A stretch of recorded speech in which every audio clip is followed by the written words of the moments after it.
টি-20 বিশ্বকাপের পর প্রথম বোর্ড সভায় বসেছে বাংলাদেশ ক্রিকেট বোর্ড। এ নিয়ে আরও বিস্তারিতভাবে জানাতে রাজধানীর মিরপুরে বিসিবি কার্যালয় থেকে যুক্ত হচ্ছেন সহকর্মী মামুনুর রশিদ। মামুন, কতক্ষণ নাগাদ চলতে পারে সভা আর কি কি ইস্যু আলোচনায় উঠে আসতে পারে জানাবেন। ইতিমধ্যে কিন্তু 1.5 ঘন্টার বেশি সময় পার হয়ে গেছে, সভা শুরু হয়েছে এবং আমরা যতটুকু জানতে পেরেছি এই সভাটা একটু লম্বা হতে যাচ্ছে। তবে সেটা কখন নাগাদ শেষ হবে সেই নির্দিষ্ট টাইমটা কিন্তু এখনো পর্যন্ত বিসিবির তরফ থেকে জানানো হয়নি।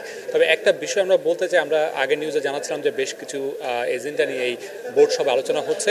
এই বোর্ড সভায় একটা সিদ্ধান্ত আসতে পারে বা আমরা যতটুকু জানতে পেরেছি সেটা হচ্ছে যে বাংলাদেশের স্পিন কোচ আছেন মুশতাক আহমেদ, তাকে কিন্তু স্বল্প মেয়াদের জন্য বাংলাদেশ দল চুক্তি করেছিল, কিন্তু সেই চুক্তিটা বাংলাদেশ দল বিশ্বকাপে স্পিনারদের ভালো পারফরমেন্সের পর, বিশেষ করে রিশাদের ভালো পারফরমেন্সের পর সেই চুক্তিটা বাড়ানো হতে পারে, বাড়ানোর সম্ভাবনা বেশি এবং সেটা নিয়েই কিন্তু বোর্ডে নগদের কাছে সব গ্রাহকই প্রিয়, তাই তো সারা দেশে ক্যাশ আউট চার্জ সবচেয়ে কম।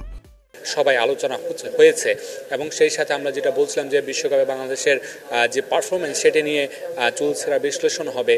বাংলাদেশ দল কতটুকু ভালো করেছে বা সুপার এইটে বাংলাদেশ দলের যে গ্লানি ছিল, আফগানিস্তানের বিপক্ষে বাংলাদেশ দলের যে সিদ্ধান্ত ছিল সেগুলো নিয়ে আলোচনা হবে। হেড কোচ চান্দিকে হাতুরে সিংহে তিনি বাংলাদেশ দলের সাথে ভবিষ্যতে থাকছেন কিনা বা নতুন কেউ আসছেন কিনা সামনে, সেটা নিয়েও আসলে আলোচনা হচ্ছে। সবকিছু মিলে আমরা হয়তোবা আরও ঘণ্টাখানিক পরে নিশ্চিত হতে পারবো কী কী নিয়ে আলোচনা হয়েছে এবং কী কী সিদ্ধান্তে বিসিবি উপনীত হয়েছে এবং কোচিং স্টাফে কোনো পরিবর্তন আসছে কিনা বা দেশীয় কোনো কোচ বাংলাদেশের কোচিংয়ের সাথে যুক্ত হচ্ছে কিনা সবকিছু আমরা জানতে পারবো। তরণী। জি মামুন, ধন্যবাদ আপনাকে।